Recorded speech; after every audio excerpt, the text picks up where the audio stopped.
Hola, estimadas y estimados compañeros de la virtualidad. Mi nombre es Pedro Camacho y les acompañaré en este rinconcito del aprendizaje virtual. El día de hoy con la temática Integración de aulas virtuales en la educación presencial. Parte de la primera unidad del módulo 9, Educación con soporte virtual, del programa de experto en procesos e-learning de la Fundación. Bienvenidos.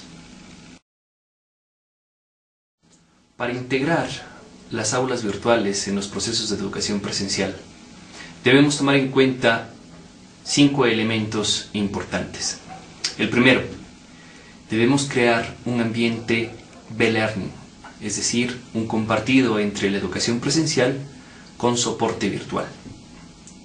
Segundo, debemos crear una propuesta educativa creativa, no convencional. Tercero, debemos tomar en cuenta la estructura académica de la metodología PASIE para un aula virtual. Cuarto, debemos tomar en cuenta también que la actividad virtual que vayamos a desarrollar debe tener una validación académica. Y quinto, debemos conocer cuáles son los errores frecuentes de estos procesos de integración para no cometerlos. Continuemos. Primer elemento para integrar las aulas virtuales en la educación presencial. Creación de un ambiente B-Learning. Debo generar una actividad cuyo enfoque se encuentre dedicado a una sola unidad académica, de manera que yo pueda tomar sus contenidos y distribuirlos entre la clase presencial y las actividades en un aula virtual. Esos contenidos deben guardar una relación directa, de manera tal que el tutor pueda exponerlos de una manera secuencial y alternada entre la presencialidad y la virtualidad. Por ejemplo, el tutor puede exponer su clase o su cátedra en la clase presencial. Luego los estudiantes deberán reforzar ese tema a través de investigaciones en el Internet y discutir con sus compañeros a través de un foro en línea en el aula virtual, de manera tal que esa interacción les permita generar conocimiento. Después podrán generar un documento y entregarlo presencialmente al tutor, el cual les presentará su realimentación a través del aula virtual. Vemos entonces que hay una secuencia de actividades y de procesos. Una secuencia alternada entre la educación presencial y la educación virtual. No necesariamente u obligatoriamente en el orden que acabo de mencionar, puede ser en el orden inverso.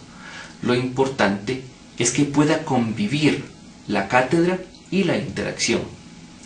La cátedra puede ser a nivel presencial o puede ser a nivel virtual. La interacción puede ser a nivel presencial o puede ser a nivel virtual. La combinación es la clave para el éxito, siempre y cuando respetemos el límite que debe existir entre lo presencial y lo virtual. Por ejemplo, si yo doy la cátedra o la clase a nivel presencial, no puedo tomar un video y publicarlo en el Internet. ¿Por qué? Porque el estudiante asistirá a la clase presencial, ya conoce que esa clase se encuentra en Internet y la parte presencial no tendrá éxito. ¿Por qué? ¿Para qué necesito verla si la puedo asistir en Internet? Siempre debo tomar un límite entre qué es lo que puedo hacer a nivel presencial y qué es lo que puedo hacer a nivel virtual. De igual manera, si la tarea debe ser entregada a nivel virtual y el tutor después recepta esa tarea a nivel presencial, la próxima ocasión serán más los estudiantes que entreguen esa tarea a nivel presencial que en virtual, porque saben que existe la misma equivalencia. Segundo elemento clave: generar una propuesta educativa creativa. No se trata de trasladar los contenidos de la educación presencial hacia la educación virtual. Se trata de integrar, no de sustituir, y debemos tener mucho cuidado al respecto. Para ello, debemos utilizar áreas de interacción efectivas. Áreas de interacción que funcionen como ejes transversales. Las más conocidas son hombre creador, aprender a aprender, servicio a la comunidad, salud y educación social y medio ambiente. Como ejemplo, seré tutor de la Cátedra de Turismo Ambiental. A los estudiantes les expondré sobre un determinado lugar en nuestra Latinoamérica que presenta una naturaleza bellísima, pero que no ha sido explotado turísticamente debido al alto riesgo de perder su medio ambiente. Los estudiantes entonces investigarán sobre ese rincón en Internet y generarán una solución a ese caso o a ese problema. Pero todo esto debe ser expuesto a los estudiantes de una manera creativa, de una manera muy original. Por ejemplo, lo determinaré a son de un proyecto. Construyamos un tour virtual hacia el paraíso terrenal. Desde el título debe impactar al estudiante, de manera que él se encuentre motivado para cumplir todas las actividades académicas desarrolladas en este proyecto. El estudiante investigará, reunirá fotografías, verá un video a nivel presencial, en Internet discutirá con sus compañeros a través de un wiki para poder encontrar la solución. Al final montará un blog donde podrá exponer videos y fotografías, mapas, etc., que le permitan al resto del planeta poder visitar este hermoso rincón sin afectar su medio ambiente. Este proyecto ha tenido grandes logros. ¿Gracias a qué? A que el tutor fue creativo, a que el tutor motivó a los estudiantes. ¿De qué manera? De la manera en que él expone la idea original del proyecto, de la manera que integra al estudiante y de la manera que integra los procesos presenciales con los procesos virtuales. Elemento número 3. La estructura académica de Pacié para un aula virtual. Entre los diferentes recursos y actividades que voy a usar tanto en la clase presencial como en el aula virtual, yo debo tomar en cuenta la estructura académica de Pacié. En la sección de exposición, yo expondré en el aula virtual un video sobre determinada actividad, sobre determinado caso. Los estudiantes en Internet realizarán una consulta o un chat que nos permitan a nosotros comprobar que realmente atendió al video o realmente vio el video o investigó sobre el tema. De esa manera el estudiante, al no poder compartir esa actividad, se verá obligado a repetirse el video o a volver a investigar. Después de esto, debemos pasar a la sección de construcción, un espacio donde el estudiante interactúe con sus compañeros a través de un debate en el aula presencial, a través de una discusión, a través de un foro en línea, a través de un wiki, etc. Y en este compartir, él pueda vivenciar y experimentar nuevas ideas, compartir las suyas y poder al fin generar conocimiento.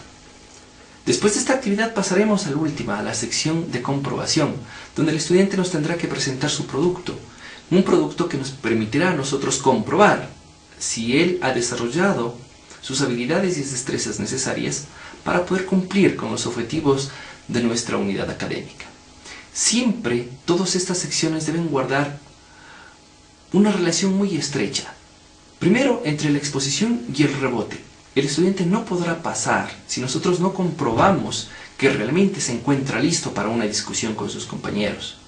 Y después, una relación también estrecha entre los recursos de la sección de construcción del conocimiento y la sección de comprobación. Esta secuencia debe estar determinada con una temporalidad adecuada. No podemos indicarle al estudiante que me entregue de un día a otro una tarea, o que se presente un examen en Internet de un día a otro, o que participe en un foro durante 2 días, o que participe en una sala de chat durante 2 días. El tiempo es muy corto, existen varios factores que afectan a la educación virtual. el tiempo, la conexión a internet, la energía eléctrica, los computadores y una gran cantidad de cosas. El estudiante debe tener por lo menos una semana para poder desarrollar estas actividades. Y en esta semana pues podrá organizar su tiempo para participar en el foro, para participar en el chat, para poder compartir con sus compañeros en el tiempo presencial, para poder discutir con sus compañeros a nivel presencial o a nivel virtual y poder entregar su producto final o su tarea a nivel virtual o a nivel presencial. El elemento 4. Validación académica de la actividad virtual.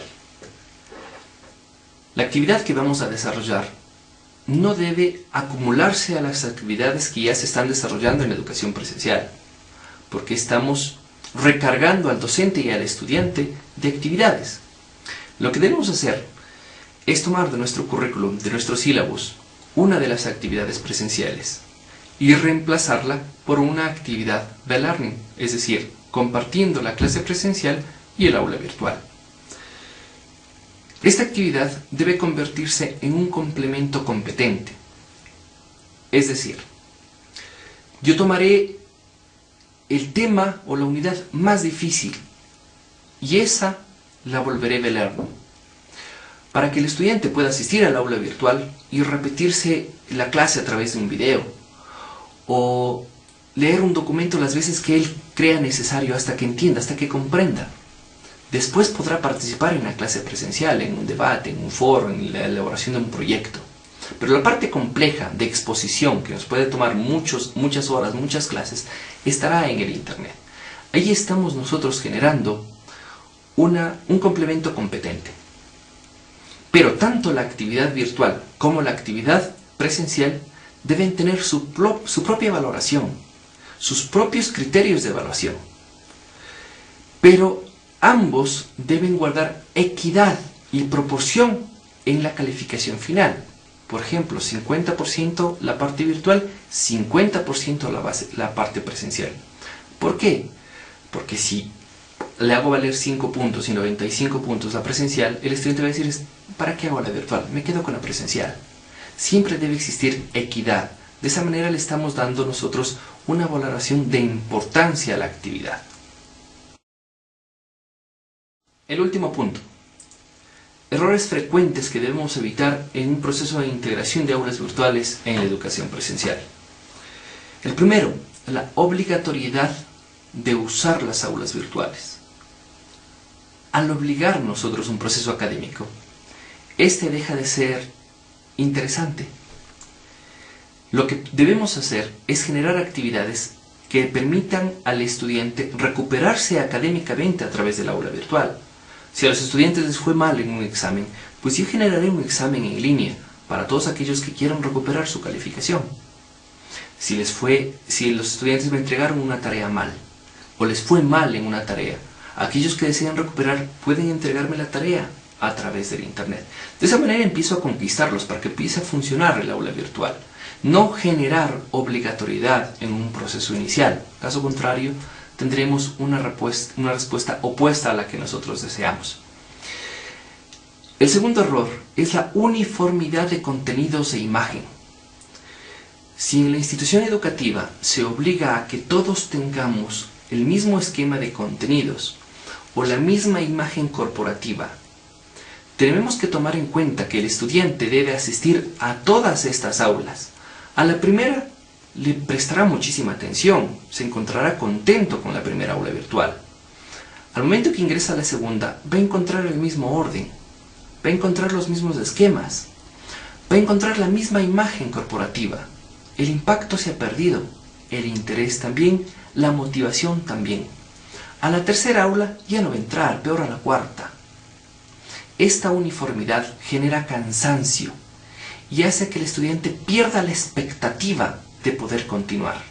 El éxito de las aulas virtuales depende del éxito de una educación presencial. Los docentes, los tutores, somos seres humanos, únicos y diferentes. Esa diferencia de personalidades debe distinguirse en el Internet, debe distinguirse en las aulas virtuales. Cada aula virtual debe exponer la personalidad del tutor. con su propia imagen corporativa, con su propia estructura, de manera que el estudiante ingrese y se siente como un espacio nuevo cada vez que ingrese a las diferentes aulas virtuales y tenga expectativa por ingresar a la siguiente. El tercer punto, acumulación del esfuerzo docente. Si yo no realizo un reemplazo de un proceso existente hacia un proceso de learning, lo que hago es acumular de actividades al docente y al estudiante, y ninguno de ellos va a querer desarrollar correctamente una actividad virtual o una actividad de learning. Siempre debe reemplazarse por un existente, de manera que la secuencia académica permanezca intacta y no se incrementen unidades ni temas de estudio al respecto. Tampoco debo duplicar contenidos que ya existen en la red. Si yo quiero desarrollar un video sobre el calentamiento global, ya existen videos sobre el calentamiento global. Tomo los videos, los publico, permito que los estudiantes verifiquen esos contenidos, permito que los estudiantes interactúen a través de los diferentes recursos, tomando en cuenta la información que ya existe en la red. No voy a digitalizar un libro completo y ponerlo en el internet. Si ellos ya tienen el texto en sus aulas y pueden leerlo ahí, no lo van a leer en el internet. No debo duplicar esos contenidos en la red. Por último, la falta de apertura a casos sí aplicables. Esto es muy importante. Normalmente en las instituciones educativas se empieza a obligar el uso de las aulas virtuales y se preguntan por qué no tiene éxito. Ya vimos el primer problema. Pero lo que es interesante es que existen casos muy puntuales en los que es indispensable el uso de aulas virtuales, y es en estos casos en los que no se les presta atención.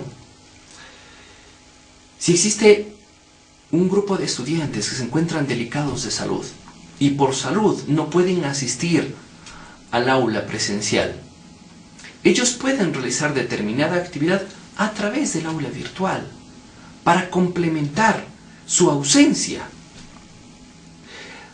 O un grupo de estudiantes que tienen que salir del país por negocios, o tienen que salir por trabajo, o tienen que salir por representar a la propia universidad, por representar al colegio, fuera de su ciudad, fuera de su país.